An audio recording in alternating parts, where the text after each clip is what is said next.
अ, अगर लोग इतनी मांग करेंगे और जैसा अभी हम देख ही रहे हैं कि क्लाइमेट पे असर पड़ रहा है रिसोर्सेज की खपत का। हम्म। और तो जब ये अभी की अर्थशास्त्र में जहाँ कंस्ट्रिक्टेड मांग है, तब ये स्थिति है। तो जब मांग भरपूर होगी, तब हम्म। इकोसिस्टम कैसे झेलेगा इस चीज को? अ, जी जी। एक्चुअली इसके लिए उन्हें थोड़ा सा ना बड़ा करके सिस्टम को समझना पड़ेगा। तो मैं आपको एक एग्जाम्पल से बता देता हूँ। जैसे पानी को लें। पानी एक रिसोर्स है ना, जल एक संसाधन है। तो जल जो है, जी। इसकी साइकिल को समझें, इसी तरह से आपको बाकी चीजें समझ में आ जाएंगी। जल तीन रूपों में पाया जाता है: ठोस, द्रव और गैस। ठोस माने आइस के रूप में, बर्फ के रूप में। द्रव माने जो आप पीने, खाने पीने में उपयोग, नहाने धोने में उपयोग करते हैं, ये द्रव के रूप में, लिक्विड। और गैस के रूप में माने वेपराइज, जो आप देखते हैं हवा में जो पानी मौजूद रहता है। तो ये तीन रूपों में आपको इस धरती के ऊपर में पानी पाया जाता है, पूरी धरती पे। कौन सा वाला पानी है ये वो वाला पानी है जो जो जो हमारे यूज का उसकी बात कर रहे हैं हम, जो समुद्र में है, उसकी बात नहीं कर रहे। तो अब इसकी साइकिल है। इसकी साइकिल कैसे होती है कि हम कहीं से भी स्टार्ट कर लेते हैं। जैसे मान लिया कि पहाड़ों पे माने ध्रुव पे ये जो बर्फ के रूप में रहता है, तो जैसे जैसे टेम्परेचर बढ़ता है जहां जहां का भी, तो वहां से बर्फ पिघलने लगती है। वो बर्फ पिघल के नदी, नहरों में होती हुई वो नीचे को ग्रेविटेशन फोर्स के की वजह से वो समुद्र की तरफ जाने लगती है, क्योंकि समुद्र का तल नीचे होता है। और तो वो उधर को आने लगती है। अब वो पानी वहां से, आइस जो है वो पिघल रही है, वहां आ रही है, आते आते कुछ वाष्पोत्सर्जन हो जा रही है, क्योंकि गर्मी तो सब जगह है। फिर वो वाष्पोत्सर्जन होके वो हवा, वहां का जो एटमोस्फेयर है उसमें मिल जा रही है। जब वहां हैवी हो जाती है तो वहां पे फिर बारिश हो जाती है। वो बारिश का पानी फिर से नहर नालों में आ जाता है कहीं, थोड़ा बहुत पेड़ इत्यादि और जमीन सोख लेती है। फिर वो पानी ऐसे होता होता, अब इसको आप थोड़ा ऐसे करके सोचें कि ऐसे सोचो कि आदमी बिल्कुल यूज नहीं कर रहा है, ऐसे समझ लो कि आदमी इसको बिल्कुल यूज नहीं कर रहा है। तो फिर क्या कर रहे हैं कि कुछ जानवर पी जा रहे हैं, तो कुछ जानवर के अंदर जो है इसका यूटिलाइजेशन हो रहा है, और वो यूटिलाइजेशन होके कुछ फिर वो पेशाब के रूप में निकल आ रहा है, कुछ स्वेद, कुछ जो है स्वेटिंग होके माने पसीने के रूप में फिर वही निकल आ रहा है जहां पे उसने पिया था। और वो फिर इकट्ठा होके फिर से वहां बरस जाता है। ये ऐसे ऐसे चलता रहता है।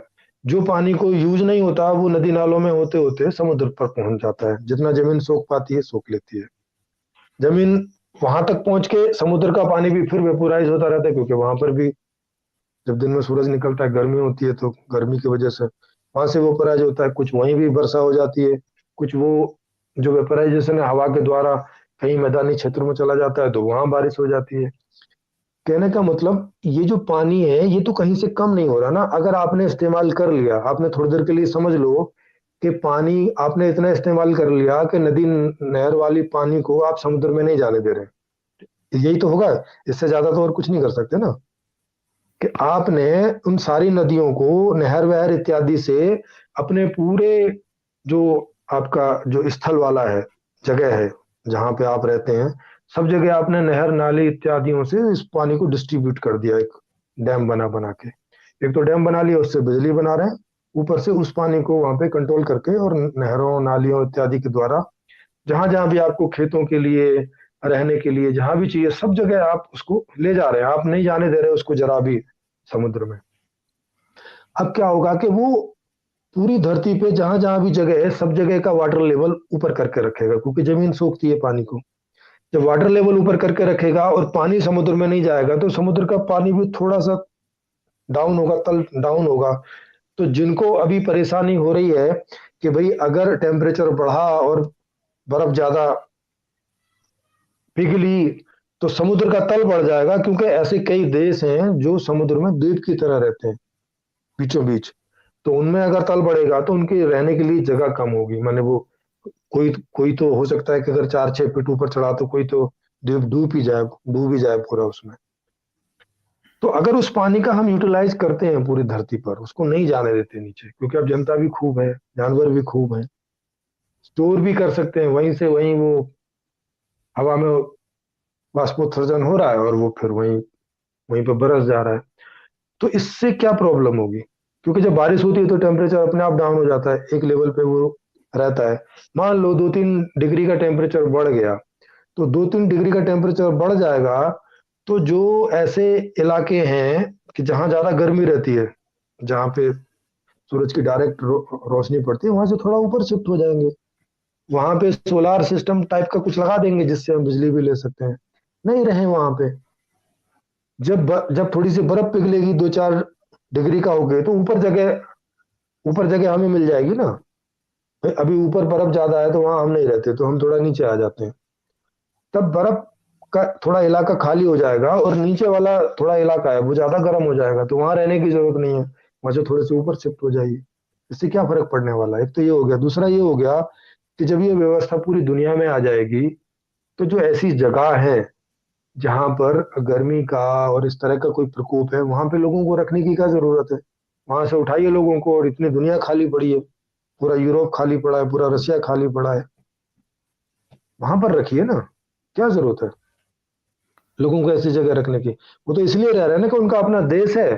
अब वो किसी दूसरे देश में जा नहीं सकते, क्योंकि दूसरा देश तो अपने यहाँ रखेगा नहीं, चाहे उसके यहाँ दुनिया भर की जमीन खाली पड़ी हो। जैसे अब रसिया में, मैं यहाँ देखता हूँ, यहाँ रसिया दुनिया भर की जमीन खाली पड़ी है, इतना खाली पड़ा है कि अगर भारत की जनता को यहाँ थोड़ा डिस्ट्रीब्यूट कर दिया जाए तो भारत भी पूरा खाली जैसा हो जाएगा, चाइना पूरा खाली जैसा हो जाएगा, इतना खाली पड़ा हुआ है।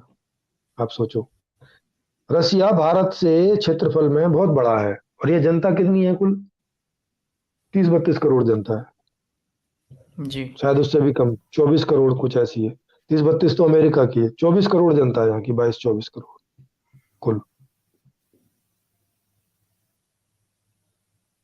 तो खाली मैनेजमेंट की बात है ना, व्यवस्था की बात है। ये कोई बात नहीं है कि रिसोर्स कम हो जाएंगे। भाई दुनिया में ज्यादातर रिसोर्स साइकिल में एग्जिस्ट करते हैं, आप इस्तेमाल करो और चाहे ना करो, उनकी साइकिल चल रही है लगातार, है ना। खेती है, उसमें आप गेहूं बो के गेहूं पैदा कर लो, और चाहे ऐसे ही छोड़े रखो,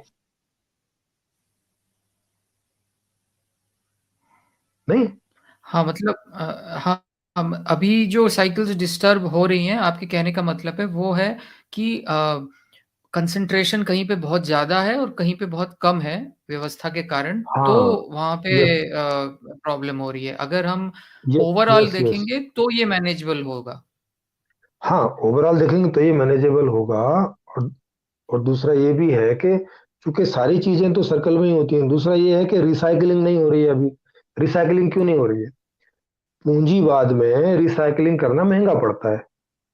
नया, बहुत जी। सारी चीजें हैं, उनको नया प्रोड्यूस करने में सस्ता पड़ता है, और रिसाइकल करने में उनको, क्योंकि एक एक जगह से इकट्ठा करना फिर वहां लाना, तो वो महंगा पड़ जाता है, बजाय इसके कि कहीं एक जगह से इकट्ठा वो ले आते। तो अब जब ये महंगा पड़ता है, और महंगा तो तब पड़ता है जब जो बच्चे पिन्नी बटोरते हैं उनको कुछ नहीं मिलता, बेचारों को खाने तक की रोटी के बराबर भी उनको नहीं मिलता है, और सारे दिन पिन्नी और बोतल वो उठाते हुए पड़ते हैं। अगर उनकी भी सैलरी रख दी तो बहुत महंगा हो जाएगा, और ज्यादा। तो इसलिए रिसाइकल नहीं हो पाता। रिसाइकल नहीं हो पाता तो एक तो गंदगी बढ़ती जाती है, और दूसरा वो वाला जो रिसोर्स है वो अनबैलेंस होने लगता है, माने वहां उसकी कमी होने लगती है। नहीं तो अगर आप रिसाइकल करें, जितना आपने लिया उसकी रिसाइकल तब तक करो जब तक कि वो बिल्कुल खत्म ना हो जाए, तो तब तक सोर्स में वो और पैदा हो चुका होगा। तो हाँ जी। रिसाइकल तो रिसाइकल करना जरूरी है। तो पूंजीवादी व्यवस्था में रिसाइकल हम कर नहीं सकते, क्योंकि पूंजीवादी व्यवस्था में हमें हर चीज पैसे के हिसाब से देखनी पड़ती, फायदे के हिसाब से। अगर नुकसान होता है किसी को तो वो उस प्रक्रिया को करेगा नहीं। अब वो नहीं करेगा तो फिर कौन करेगा? फिर तो कोई नहीं करेगा। जी, जी। जिस और लॉन्ग जिस व्यवस्था लास्टिंग की चीज़ें मैं भी बात नहीं कर रहा बना हूँ, सकते। हाँ, लॉन्ग लास्टिंग चीजें भी नहीं बना सकते। अब आप सड़कों को देखो, सड़कों को हर 6 महीने में आपको बनानी पड़ती है ना, भारत में। जी। क्यों बनानी पड़ती है? इसलिए बनानी पड़ती है क्योंकि ये भ्रष्टाचार है, सब कुछ है, तो उतना उसमें वो ही नहीं लगता, और उनको रोजगार भी पैदा करके रखना पड़ता है। नहीं तो पता चला ऐसी सड़क बनवा ली कि 20 साल में अब दोबारा उस पर काम करने की जरूरत नहीं है, तो तो जो लोग सड़क बनाने वाले हैं वो घर बैठ जाएंगे। अब घर बैठ गए तो अब उनको पैसा नहीं मिलेगा, क्योंकि रोजगार नहीं है, तो और मांग कम हो जाएगी, तो टिया जो जीडीपी है देश की वो नीचे गिर जाए। ऐसी बहुत सारे चक्कर हैं। तो अब हर 6 महीने में उसमें हमें रोड़ी डालो, तो सड़क ऊंची होती रहती है। हमारे घर के आगे सड़क जब हमने घर बनाया था तो इतना नीचे था कि हमें उछल उछल के कूद के जाना पड़ता था। हमें एक अलग से सीढ़ी लगाई थी हम रास्ते में और अपने घर पे चढ़ने के लिए।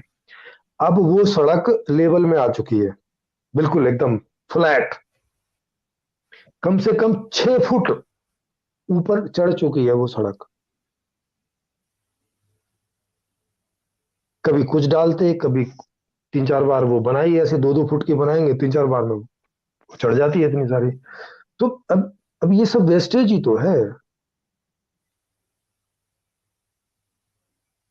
जबकि होना तो ये चाहिए कि उसी को ही तोड़ के और उसमें दोबारा, क्योंकि वो तो कंक्रीट ही तो है, तोड़ के और दोबारा उसमें आप मिला के और उसको दोबारा बिछा दो। यहाँ पे ऐसे ही होता है। यहाँ पे मैंने रसिया में देखा, एक तो यहाँ सड़कें बढ़िया हैं, मतलब गीली होने के बावजूद भी वो टूटती नहीं है। हमारे यहाँ तो गीली होने के बावजूद बहुत जल्दी टूट जाती है, टूटती नहीं है। और अगर उन्हें बनानी होती है तो उसी को वो खोदते हैं, उसी में तारकुन मिलाते हैं और उसी को बिछा देते हैं। और कई साल से पहले वो हटती नहीं। अच्छा तारकुन मिलाते हैं क्योंकि अभी यहाँ जो सड़कें बनती हैं, अभी यहाँ सड़कें सरकार ही बनाती है। जो जो चीज प्राइवेट यहाँ भी होने लग गई है, उनमें यहाँ यहाँ भी गड़बड़ होने लगी है। क्योंकि प्राइवेट में तो आदमी सामान कम लगाएगा और पैसा ज्यादा बचाएगा, तो ये समस्या होती है।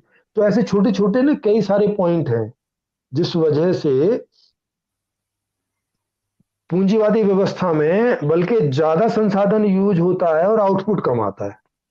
अब आप सोचो, एक सड़क जो 20 साल में बना के 20 साल तक सेवा दे सकती है आपको, 20 साल में 40 बार बनाई जाती है, माने 40 बार उस पर संसाधन, ह्यूमन रिसोर्स भी माने आदमी भी काम करेगा, उसका भी काम का टाइम बढ़ गया, और नेचुरल रिसोर्स भी आप वहां लगाओगे। लोगों को असुविधा होगी वो अलग, क्योंकि जिस समय आप बना रहे हो तो कोई एक सड़क बंद करोगे, कभी दूसरी बंद करोगे, लोगों को असुविधा होगी अलग। तो ये सब ऐसी बात है, तो ये सब आपको सोचना समझना पड़ेगा। पूंजीवादी व्यवस्था में लोग जो है दूध नकली बेच रहे हैं। हवा दिल्ली में हम देख रहे हैं पोल्यूशन वाली खा रहे हो।